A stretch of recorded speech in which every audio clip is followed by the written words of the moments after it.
They said success would heal everything. But they never told me it could feel this empty. I sit behind a glass desk 30 floors above the bay. The sun sliding over the water like liquid metal.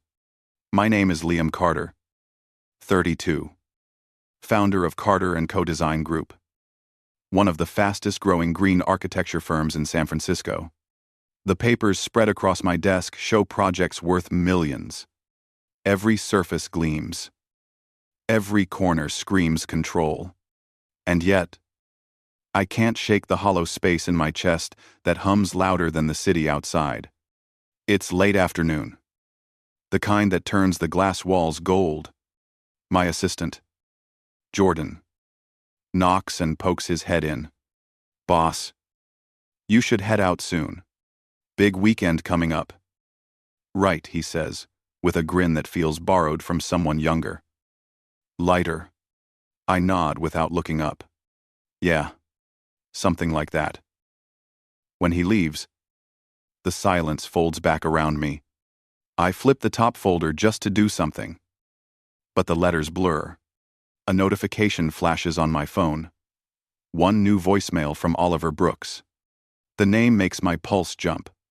Oliver has been my grandmother's lawyer for as long as I can remember. I hit play.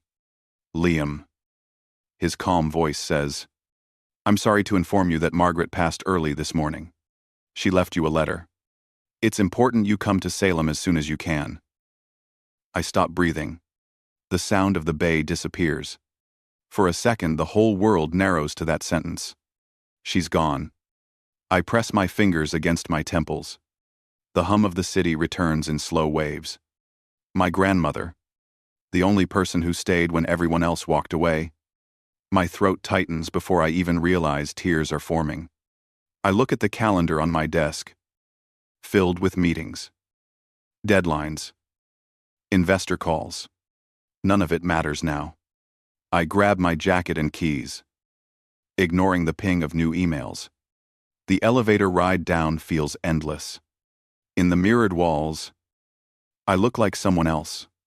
Expensive suit, sharp jawline. But the boy behind those eyes hasn't grown much past 7. The one who waited by a window that summer day, asking where his parents went. Outside, the air smells of salt and car exhaust.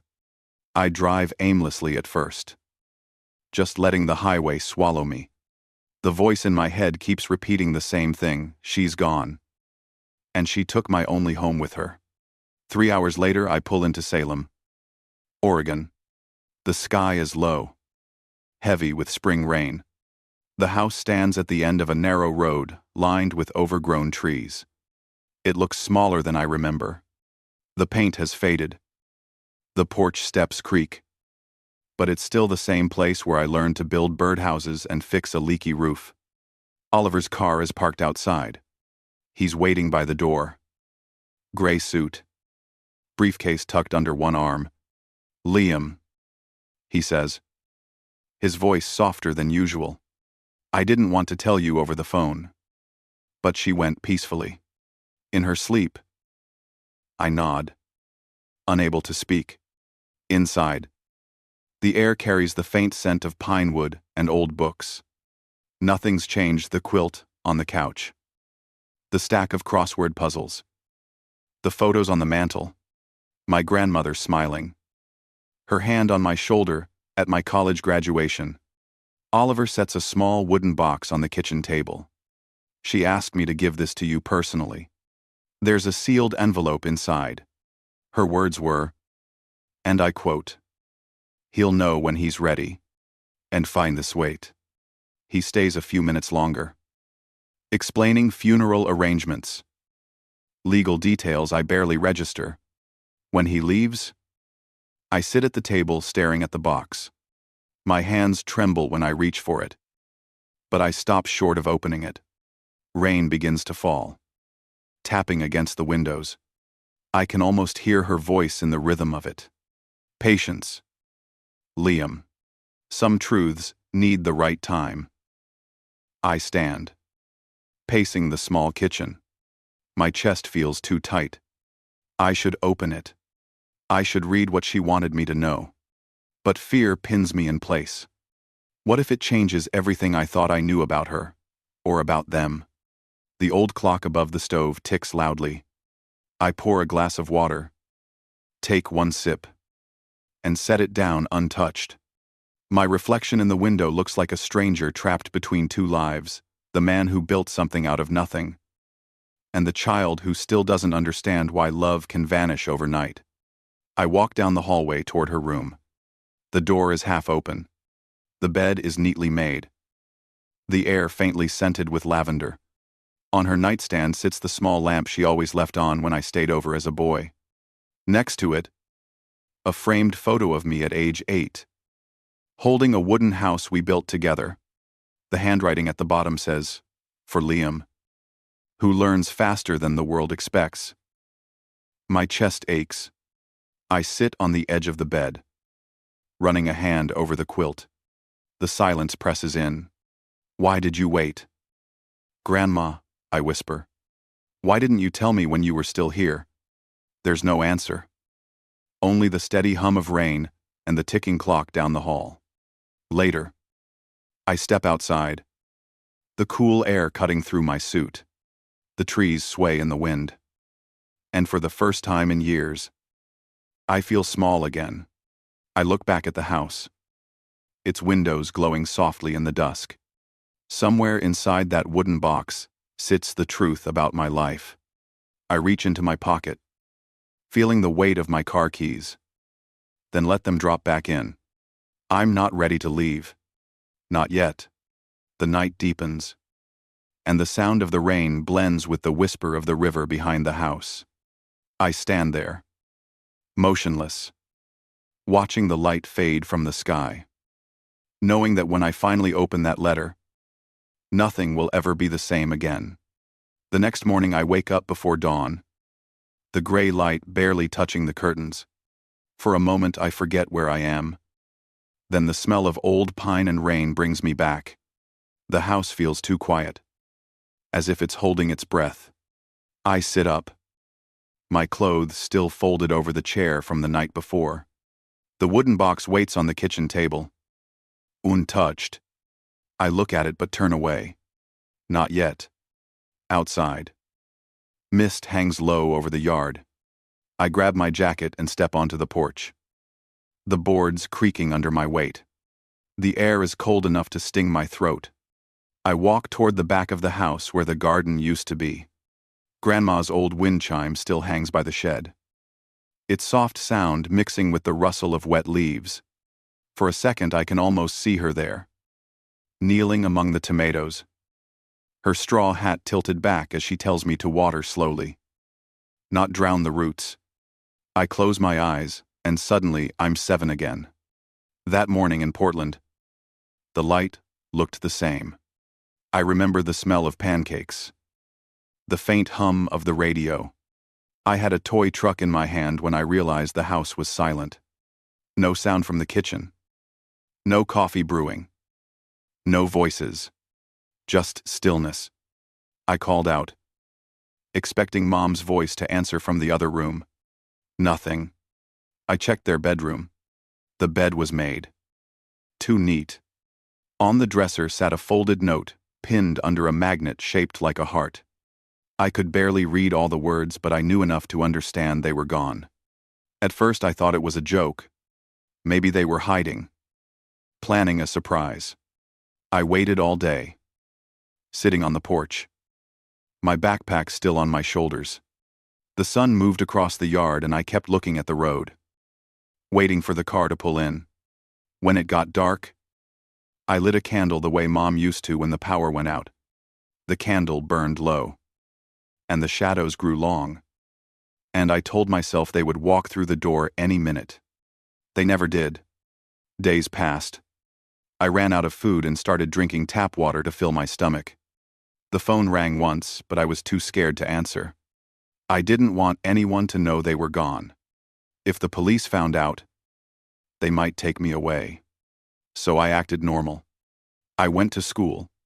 I smiled. I told my teacher Mom was sick and Dad was working out of town. At night, I came home to the same quiet house. I learned to sleep with the TV on, just to hear voices. By the fifth day, the fridge was empty. I walked to the corner store with the few coins I found in a jar and bought a loaf of bread. The man behind the counter looked at me strangely. He asked where my parents were. I told him they were busy. His eyes softened. But he didn't press. He gave me a candy bar for free. When I came back, I ate the bread slowly, piece by piece, afraid of running out again. The next morning, I woke up to a knock at the door. It wasn't them. It was Margaret Carter, my grandmother. She was smaller than I remembered, her gray hair tied back, her face drawn from the long drive. She stepped inside without a word, her eyes scanning the empty kitchen. When she saw the note on the fridge, she picked it up and folded it into her coat pocket. Then she turned to me. "Come on, Liam," she said softly. "You're coming home with me." I didn't argue. I just nodded. She packed a small bag for me.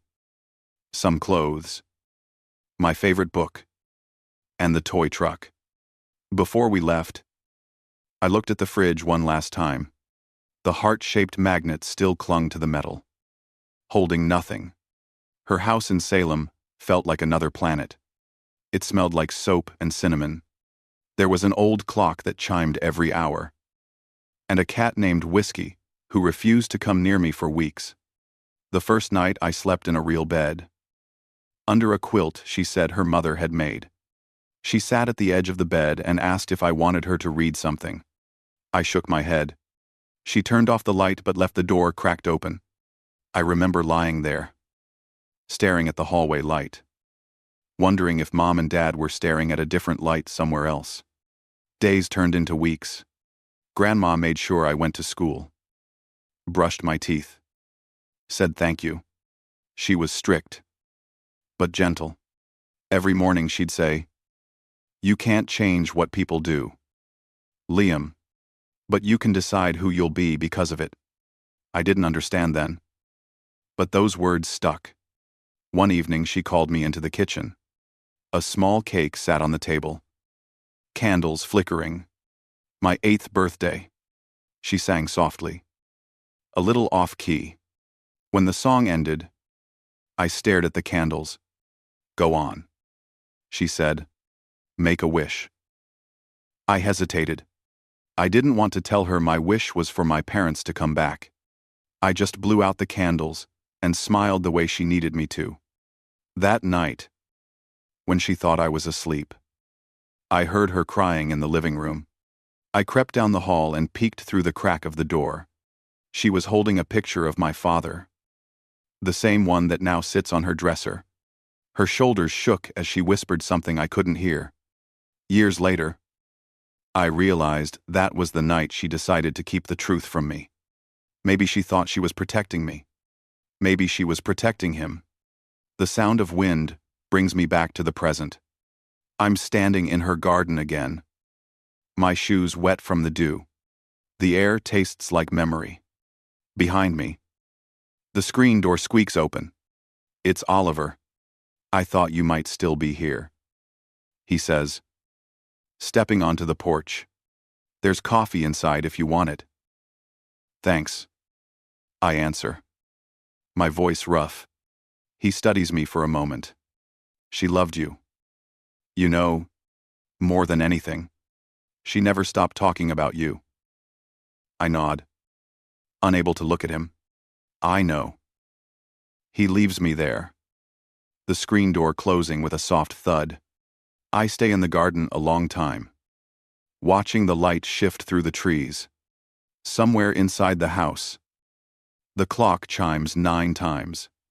I think of that boy waiting by the window, and the woman who saved him without asking for anything in return. When I finally head back inside, I pass the kitchen table. The wooden box sits where I left it, waiting. I brush my fingers over the lid but still don't open it. The truth can wait a little longer.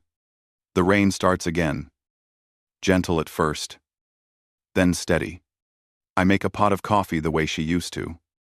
Strong and dark. The smell fills the room. For the first time in years, the house doesn't feel empty. It feels like it's watching me, waiting for what comes next. By afternoon, the rain had stopped, leaving the yard smelling of wet earth and pine. I poured myself another cup of coffee and sat by the window. The clouds moved low and slow across the sky. The same kind of clouds I remembered from high school mornings. I used to watch them while waiting for the school bus at the end of the gravel road. Backpack dragging on the ground, wishing for a different life. Back then, I didn't talk much. Kids in Salem could sense when something about you didn't fit. They knew my parents were gone. Even if I never said it out loud, I kept my head down, focused on grades, woodshop, and the quiet rhythm of work. Grandma used to tell me that effort was its own kind of prayer. She would leave handwritten notes on the kitchen table before school. Don't forget your lunch. Don't forget who you are. In my teens, I started helping her fix things around the house. The roof leaked every winter, so we learned to patch it together with tar and leftover shingles. On Saturdays, we went to the farmer's market.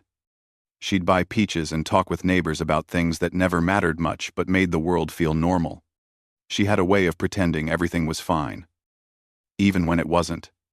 One evening when I was 16, I came home to find her sitting on the porch with 2 cups of tea. She handed me one and said, "You know, you don't have to be angry forever." I told her I wasn't angry. She smiled. A little sad. "Of course you are. You just don't show it the same way other people do." That night I stayed up late, sketching. Drawing became my language. The one place I could turn frustration into something real. By the time I graduated high school, I had a folder full of designs for buildings I thought could change the way people lived. Small homes with light, air, and space for quiet. When the acceptance letter from the University of Oregon arrived, Grandma cried for the first time in years. College was the first time I felt free and terrified at once.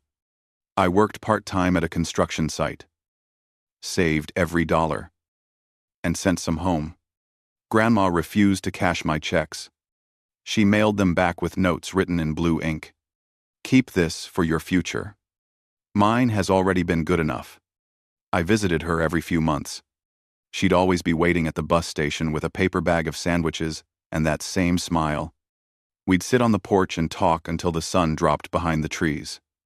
She loved to hear about the campus, the professors, the new world I was discovering.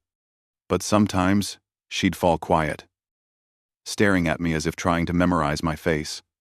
In my last year, she got sick. Heart problems, the doctor said.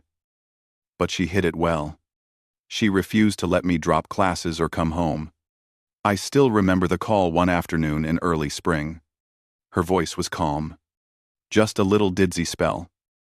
Nothing to worry about. Finish what you started. Liam." That's what strong people do. After graduation, I found a job at a firm in San Francisco. It was small, but they believed in sustainable design. Something Grandma always said mattered. Within a few years, I started my own company. We built eco-friendly homes, spaces meant to feel alive. When the business took off, I bought her a new roof, a solar water heater. Even tried to convince her to move closer to me. She laughed and said, "The city's too noisy." My heart's country-born. Every success I had felt like paying back a debt I could never repay. But no matter how much I achieved, part of me stayed in that small house in Salem, hearing the clock chime at midnight and knowing she was just down the hall, still awake with her book and her tea. The last time I saw her alive was a winter evening 2 years ago. I had driven up from the city after a long week of meetings. She was thinner, her hands shaking when she poured the tea, but her eyes still sharp. We sat by the fire, and she said, "You've done well?" Liam. But you're still chasing ghosts. I looked at her. I'm not sure what she meant. She smiled. I hope one day you'll let the past rest. When I left the next morning, she hugged me longer than usual. As I walked to my car, she called after me. There are things I should have told you, but you're not ready yet. Someday. I told her I'd come back soon. She nodded, though I think we both knew that might not happen. Now, sitting in her kitchen, surrounded by the faint smell of her perfume and the ticking of that same old clock, those words echo louder than ever. She had been preparing me for something. The box on the table isn't just a keepsake. It's her final lesson. The door creaks behind me. I turn to see Oliver standing there again, hat in hand. He must have stopped by after finishing with the funeral home. You're still here, he says gently. I nod. I can't seem to leave. He hesitates before speaking. She worried about you more than she let on. Said you carry silence like armor. I manage a small smile. She was right. He steps closer. His eyes soft. There's more to her estate than what's in that box. When you're ready, I'll walk you through the paperwork. She made specific requests. Said she wanted things done properly. By her terms, I'll call you tomorrow. I tell him. He nods. Leaves quietly. The screen door closes with a sigh. Evening settles in again. The golden light turning the walls. Amber. I light a small lamp. The one she used to keep by her reading chair. The room feels alive again. I take out a notebook from my bag and flip through sketches from years ago. Designs for a home built from recycled wood. Solar panels. Green rooftops. I had once promised her I'd build something like that in Salem. Maybe I still will. The phone buzzes beside me. It's Jordan from the office. I ignore it. Work can wait. I stare at the box for a long moment. My hands itch to open it. But my heart says no. Not yet. Instead, I walk to her bedroom. Everything is exactly as it was. The bed neatly made. The nightstand stacked with books about gardening and philosophy. The reading glasses folded on top. On the dresser sits a framed photo of the two of us at my company's launch party. She's beaming, holding a glass of champagne. I remember that night vividly. She pulled me aside and said, "Don't forget. Success is only real if you can share it without fear." I run a hand along the frame. Then pick up the photo. The glass catches the last bit of sunset. And for a second I see my reflection overlapping hers. The silence stretches, deep and calm. I realize how much of my life has been spent trying to prove I was worth keeping. Maybe that's what she wanted me to understand before she left. That I was already enough. Outside, the wind shifts, scattering the chimes again. I sit on the edge of her bed, feeling the weight of everything she gave me. Tomorrow I'll drive back to the city. But tonight, I just let the quiet fill the room. Steady and warm. Like her presence still lingers somewhere in the light. Morning light slid through the curtains and painted thin stripes across the floor. I made the bed the way she used to, folding each corner tight. Then stood in the doorway looking at her room one last time. Every piece of furniture felt like a memory I wasn't ready to move. Still, I knew it was time to go back to San Francisco. Work had been piling up, and my office was starting to sound impatient through emails. I locked up the house, placed the spare key under the pot by the porch, and drove toward the highway. The road wound through low hills and patches of fog. My mind replayed every conversation we ever had, like small flashes of film stitched together out of order. The way she said my name when she was proud. The soft click of her knitting needles at night. The sound of her laugh when I told her about my first big project. Back in the city, the noise hit like a wave. Horns. Sirens. Construction drills. I parked outside my apartment downtown, and sat in the car for a long moment before heading upstairs. The elevator doors closed. And suddenly, I was alone with my reflection again. The same suit. The same tired eyes. Success had followed me everywhere. But peace never did. When I walked into my apartment, the silence was different from the silence in Salem. This one felt artificial. Built by design. I made coffee, scrolled through work messages, and tried to focus on a new contract. But my thoughts drifted back to the wooden box sitting on her kitchen table. I had left it there, thinking it could wait. By the third night, I couldn't stop wondering what she wanted me to know. On Friday, I called Oliver. He sounded unsurprised. I told him I was driving back up. He said he'd meet me at the house. The next day, clouds followed me the whole way north. When I reached Salem, the air smelled like rain again. Oliver was waiting on the porch. Hat pulled low. He handed me the key and said he'd give me privacy. Before leaving, he added quietly, "She meant for you to find peace, not pain. Remember that." Inside, everything was as I left it. Dust had settled on the table, faint but visible in the light. The box sat in the same place. My hands felt heavy when I picked it up. The lid creaked open, the smell of cedar rising with it. Inside was an envelope, sealed and yellowed at the edges. My name written in her careful script, for Liam. "When you're ready." I sat down, turning it over once, then tore it open. The paper was thick, folded neatly in thirds. "My dearest Liam, if you're reading this, it means my time has passed, and you're ready to learn what I could never say out loud. You grew up believing your parents left you because they didn't want you. That isn't true. They were forced to leave." I stopped breathing. The words blurred for a moment, then sharpened again. She explained how Daniel, my father, had gone into business with his older brother, Harold Carter, a man I barely knew. Harold borrowed heavily and used my father's name on contracts without his knowledge. When the debts came due, threats followed. They were told that if my parents didn't leave town, my father would face prison and I'd be taken into state custody. They ran to protect me, believing I'd be safer with her.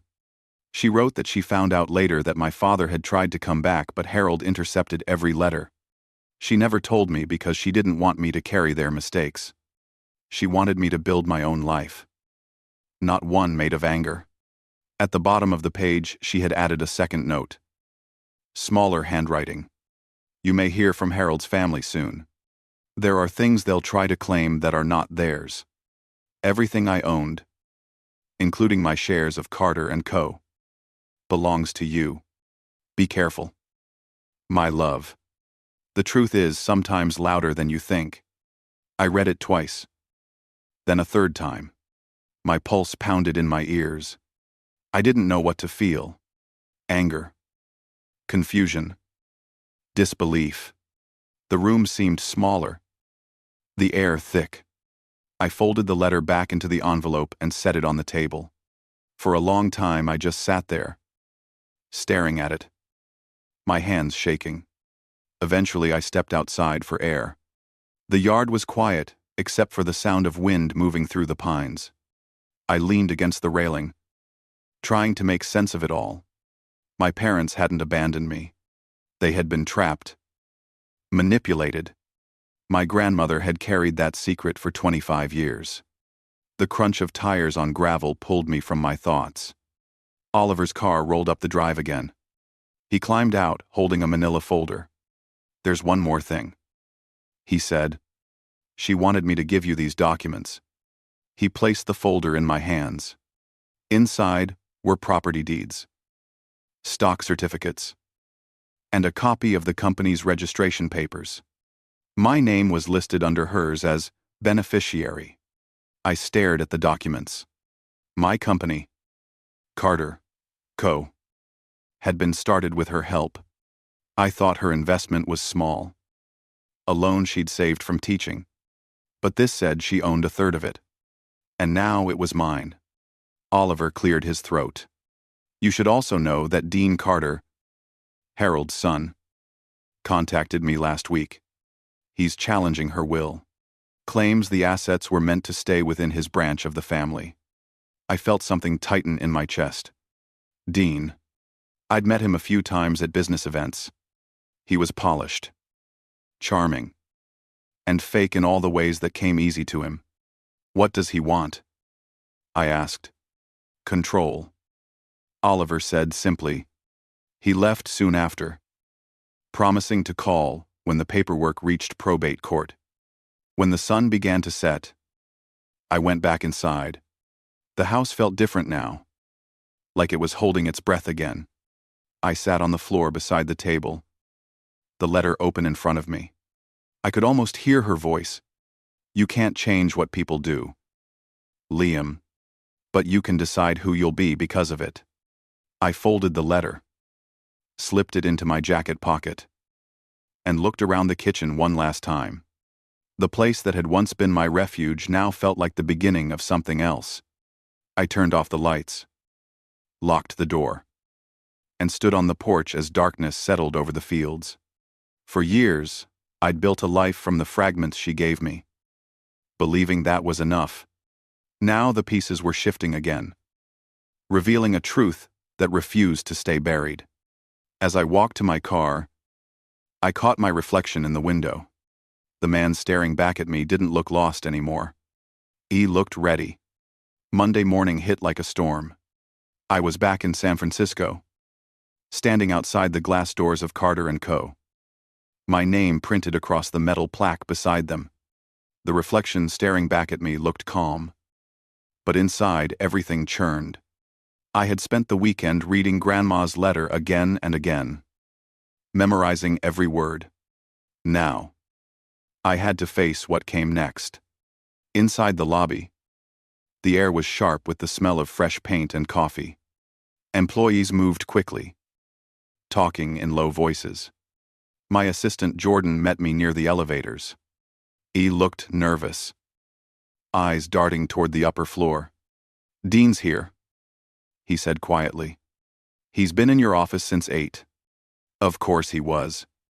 Dean always liked to arrive before anyone else, just to prove he could. When I walked into my office, he was sitting in my chair, legs crossed, flipping through one of the architectural portfolios on my desk. He looked up and smiled like we were old friends. Liam, he said. Finally. I was starting to think you forgot where you worked. I shut the door. What are you doing in my office? He leaned back, still smiling. Relax. I came to talk about the company, and about Grandma's will. I said nothing. Waiting. He stood, straightened his tie, and walked to the window. The city stretched out behind him, all glass and motion. You know, Uncle Harold built this business from the ground up before your father took his share and ran. And then there's you. You wouldn't even have Carter & Co. without the family name. You mean without my grandmother? I said. He turned, the smile fading just a little. She had her moments of generosity, but you can't seriously believe she meant to hand everything over to you. She was confused at the end. I have my lawyers reviewing her documents. I crossed my arms.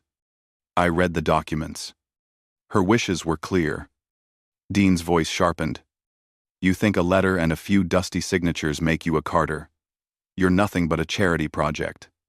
I felt heat rise in my chest, but I kept my voice steady.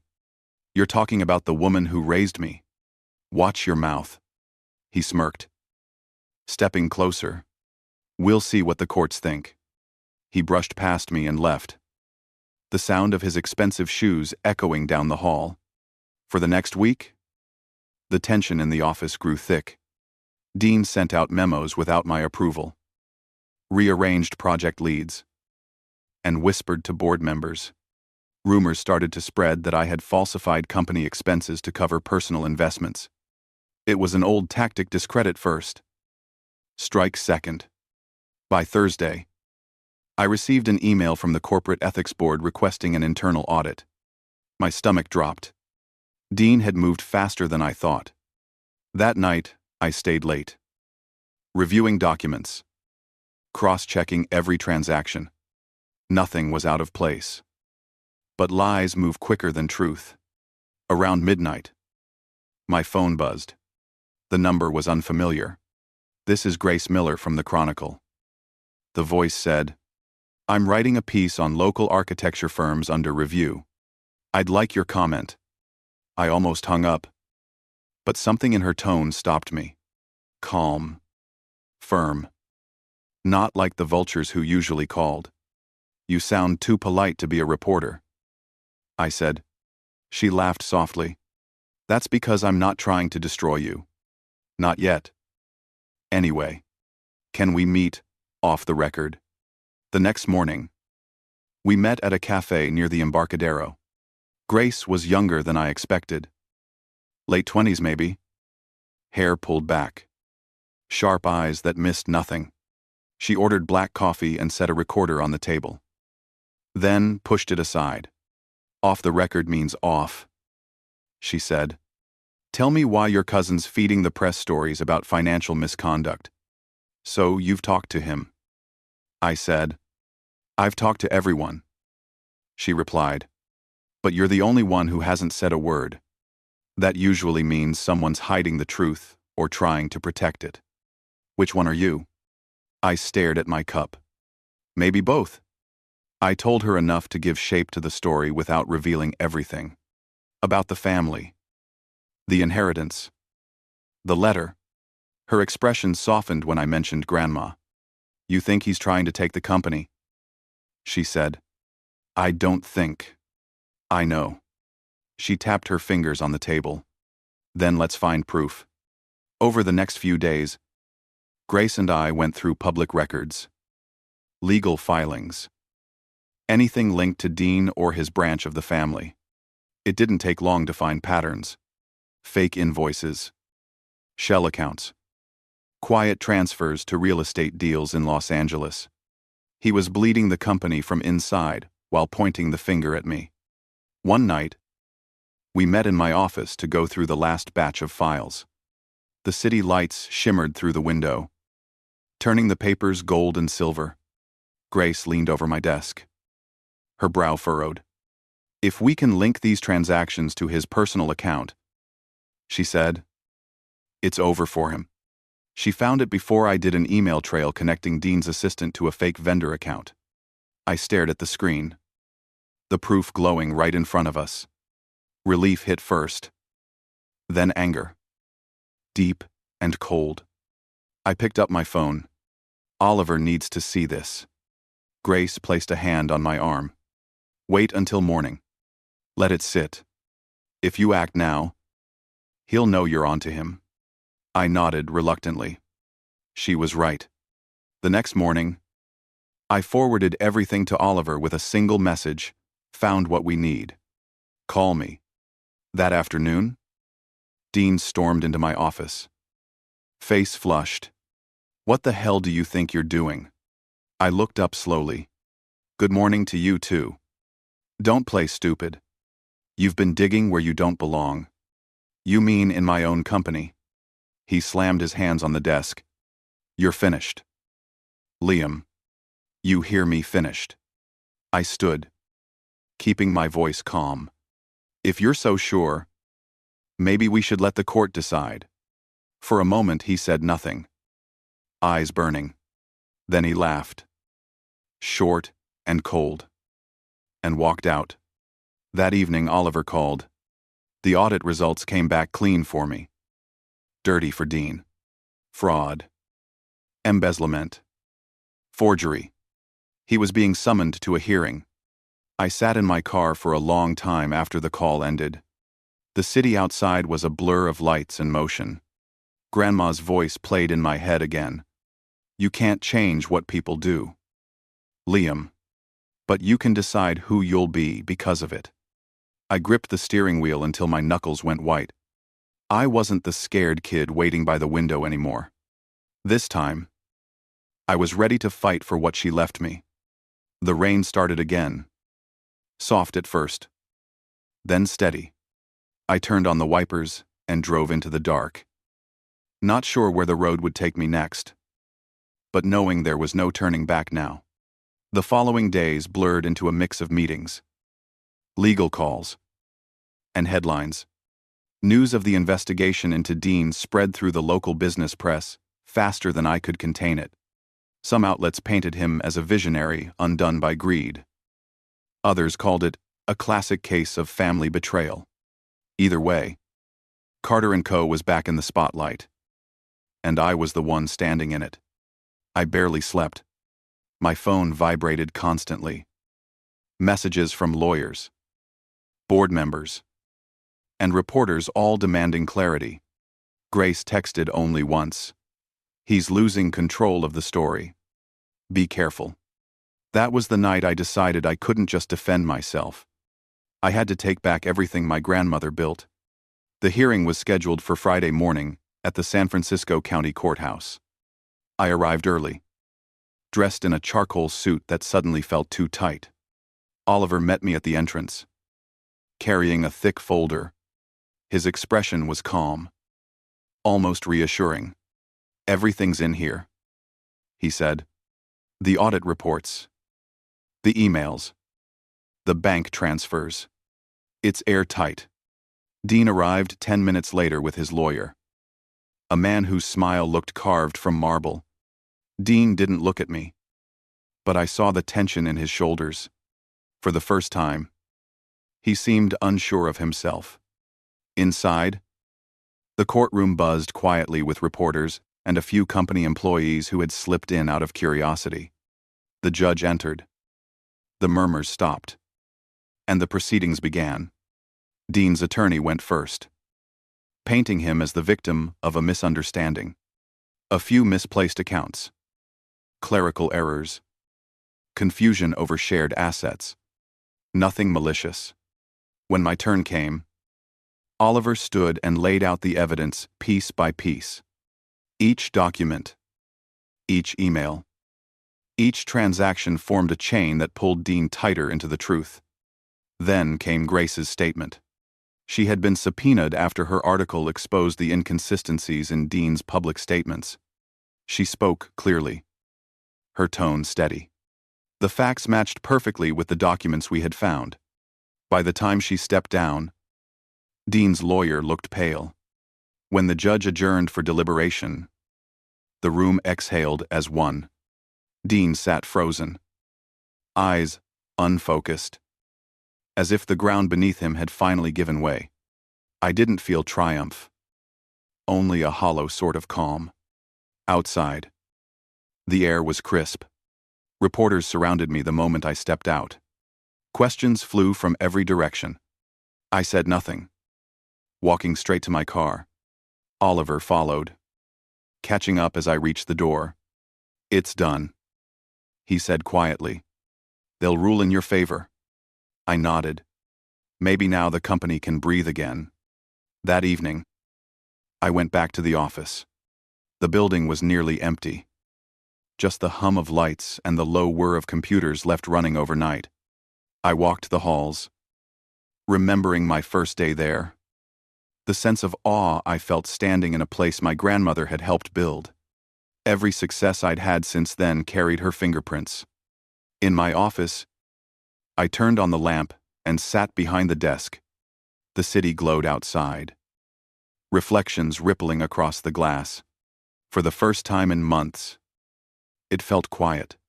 I opened the top drawer and pulled out her letter again. The paper had softened from how often I'd handled it. Her words echoed in my head. "Be careful, my love. The truth is sometimes louder than you think." A knock on the door broke the silence. Grace stepped in, holding 2 coffees. "I figured you hadn't eaten," she said. I smiled faintly. "You figured right." She set the cup on my desk and sat across from me. "So, What now? Now, I said. We rebuild. She nodded, studying me for a moment. You know, most people in your position would have buried that story, pretended none of this happened. I didn't do it for headlines. She leaned back. No. You did it for her. We sat quietly for a while, watching the fog roll in from the bay. When she left, I stayed by the window long after the lights of her car disappeared. For years, I had believed the only way to survive was to move forward, no matter what it cost. But Grandma had known better. Sometimes you have to stop running before you can truly move on. The following week, the court issued its final ruling. Dean was found guilty of fraud and financial misconduct. He was ordered to forfeit his shares and pay restitution. I thought I would feel satisfaction.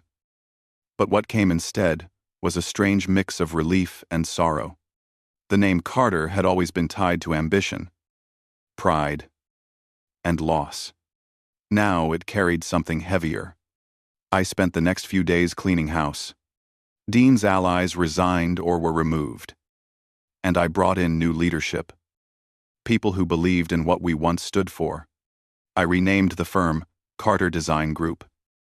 A nod to the past without being chained to it. One evening, as the sun sank behind the skyline, I drove back to Salem. The fields glowed gold, the air thick with the scent of grass. I parked by the house, the same creak in the porch steps, welcoming me like an old song. Inside, the furniture was covered in dust sheets, the air still. I opened the windows, letting in the cool breeze. The house felt smaller than I remembered, but warmer too. I walked to the kitchen table and laid her letter there, beside a photo of her smiling in her garden. I whispered, "We did it, Grandma." Then I sat in her old chair, listening to the wind move through the trees. And for the first time in years, I didn't feel alone. The phone buzzed on the table. A message from Grace. "They're publishing the final piece tomorrow," she wrote. The headline's simple. "The man who rebuilt his family's name." I smiled, then turned the phone face down. The world outside could wait. For now, the quiet belonged to me, to her, and to everything we had fought to protect.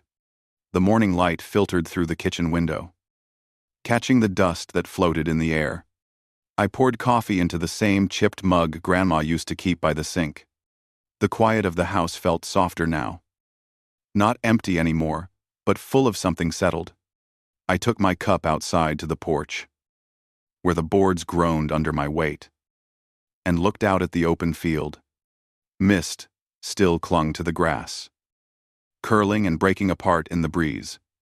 For years, this place had been the edge of my world. Now it felt like the start of something else. A few days had passed since the ruling. The papers had run their stories. The phones had stopped ringing, and the chaos had finally gone still. Yet beneath that peace, I could sense something unfinished. Dean hadn't reached out, and part of me wondered if he ever would. Around noon, my phone buzzed. Unknown number. I almost ignored it, but instinct made me answer. "Liam, it's Dean." The voice was hoarse, quieter than I remembered. He said he wanted to talk. No lawyers, no headlines, just face to face. Against my better judgment, I agreed. We met that evening in the parking lot of an old diner off Highway 101, halfway between the city and Salem. When I arrived, the sun was sinking low, turning the asphalt orange. Dean was leaning against a black sedan, his suit wrinkled, his face drawn. He looked older, like the last few weeks had stolen years from him. He didn't speak at first, just nodded toward the diner.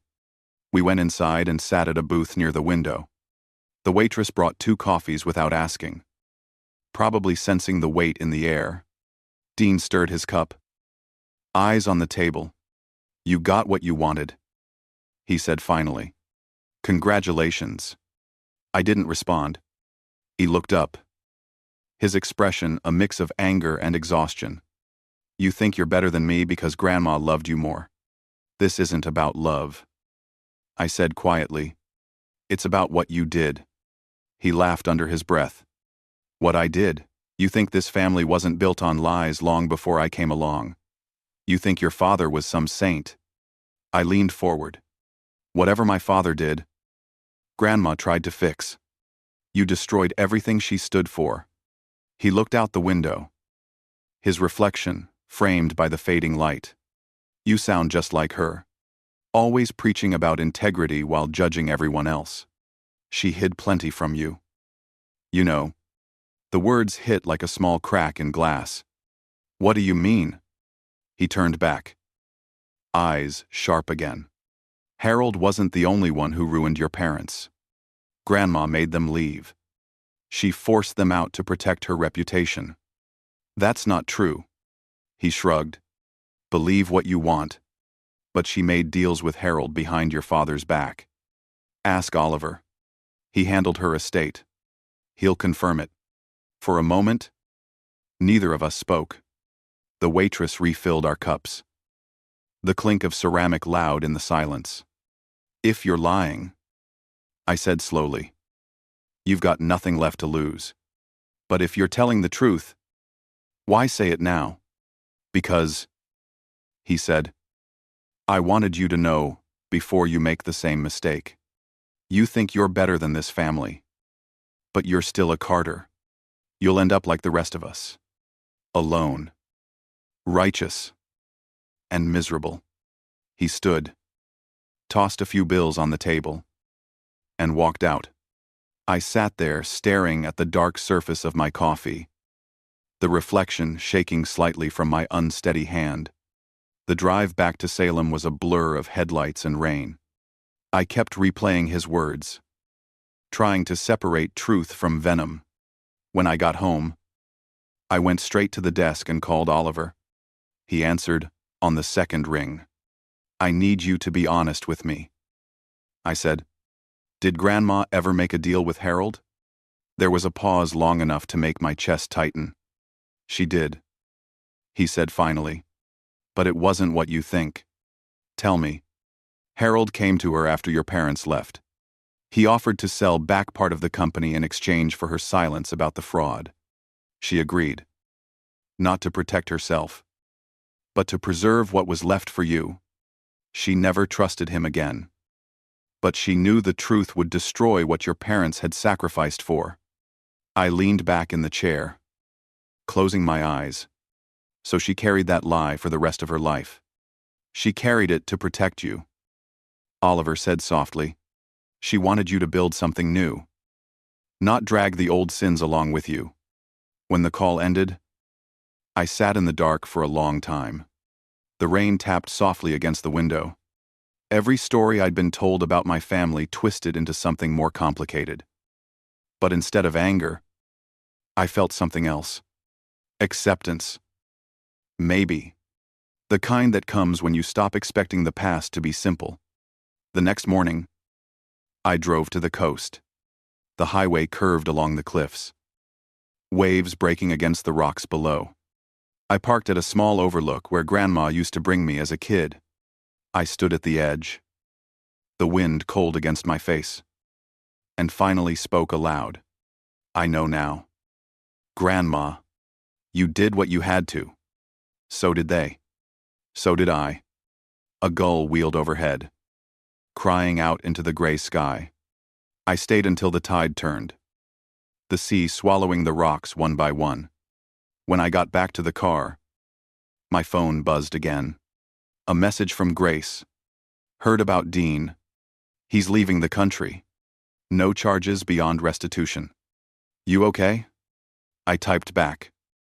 Yeah. Just needed some air. That evening, I returned to San Francisco. The office lights glowed as I drove past. But I didn't stop. I kept going until I reached the waterfront. The city skyline shimmered on the bay. Each window a flicker of someone else's story. I sat on a bench, the air smelling of salt and diesel, and realized something I hadn't before. Revenge hadn't given me peace. Truth hadn't either. What mattered was what came after. The chance to build something clean, something that wouldn't collapse under the weight of old lies. The wind picked up, tugging at my coat. I looked toward the bridge, its lights stretching into the distance like a promise. For the first time in my life, the future didn't scare me. It felt wide open, waiting. A week later, the sun came up clear over the bay, and the air smelled new, like rain that never arrived. I woke early and drove to the office before anyone else. The streets were quiet, a rare peace in a city that never really slept. Inside, the building hummed softly, lights flickering on one by one as I walked down the hall. My reflection followed me in the glass walls. Not the man who once lived in anger, but someone lighter, steadier. The name on the front sign had already changed. Carter Design Group. It felt right. The company was no longer about what had been stolen or lost, but what could still be built. I stopped by the model room where teams were working on new sustainable housing projects. The kind Grandma would have loved. I ran my hand along a wooden model of a small coastal community we planned to build near Monterey. Every home designed for light, airflow, and space. Every piece built with care. Later that morning, I met with the board. New faces. New energy. We talked about expansion, partnerships, but mostly about purpose. I told them that our next project wouldn't just be about profit. It would be about giving something back. A foundation to help at-risk youth learn trades in construction, design, and engineering. I wanted to name it after her. The Margaret Foundation. After the meeting, Grace stopped by my office with a folder. The Chronicle wants to do a follow-up. She said, they want to talk about how you turned it all around. I smiled. Let them. But make sure they know it wasn't just me. She lingered for a second. You ever think about what comes next? Liam. Every day. I said, but now it's not about proving anything. It's about peace. She nodded and left, her heels clicking softly against the floor. I watched her go, realizing how much had changed since the day we met in that cafe. Back then, everything felt like survival. Now, it felt like living. That evening, I drove north again. This time, without hesitation. The sky turned pink over the hills, the road unwinding like a memory I no longer feared. When I reached Salem, the fields were golden. The same light I'd grown up under. I parked in front of the house, grass swaying in the wind, and walked up the steps. The door creaked open as if it had been waiting. Inside, I carried the photo of Grandma I kept on my desk. I set it on the table beside her old reading chair. Then I took a deep breath and spoke softly. We made it. Grandma, you were right. The truth was louder than I thought. But it didn't break me. It set me free. I sat there for a long while, the quiet filling the room. Somewhere outside, the sound of crickets rose with the dusk. I remembered the first night she brought me here. A scared kid who thought the world had ended. She had told me that pain was just another kind of beginning. I hadn't understood it then. Now I did. Before leaving, I walked out to the small garden behind the house. The flowers had grown wild, yellow and white against the fading light. I knelt and brushed the soil with my hand, feeling the warmth still trapped from the sun. I planted a small wooden plaque in the ground beside the old roses. It read simply, "For Margaret, Builder of Hearts." As I stood, a breeze swept through the yard, rattling the wind chimes. The same sound that used to echo through the kitchen late at night. For the first time, I didn't feel haunted by it. I felt accompanied. Back in the city, I found myself walking along the waterfront most evenings. Sometimes Grace joined me. Sometimes I went alone. One night she asked what I'd do if my parents ever tried to contact me. I thought about it for a long moment. I'd listen. I said, not because they deserve it, but because I'm done carrying the past like a weapon. That night, I slept better than I had in years. Months passed, and the foundation took shape. The first group of apprentices arrived that spring. Kids who reminded me of the boy I used to be. We built simple things at first. Benches, garden sheds, small community projects. But their faces lit up every time something they built stood on its own. It felt like watching new roots take hold. One afternoon, as I stood watching them work, Oliver walked over, leaning on his cane. You know, Margaret would be proud of this, he said. I smiled. I hope so. He looked at me for a long moment, then nodded. You've done more than rebuild her legacy, Liam. You've rewritten it. I didn't know what to say, so I just shook his hand. That evening, after everyone had gone, I stayed behind in the workshop. The air smelled of sawdust and oil. I picked up a piece of unfinished wood, the kind my uncle used to work with, and carved the first letter of my grandmother's name. The blade moved steady in my hand. Outside, the sky turned deep blue, the last light fading from the windows. I realized that the story wasn't about revenge after all. It was about rebuilding, about learning that justice isn't only in what you win, but in what you create from the ruins. When I finally stepped outside, the night was clear and wide. The bay shimmered in the distance, lights from the city reflecting off the water. I thought about everything that had led me here. Every loss, every choice, every truth uncovered.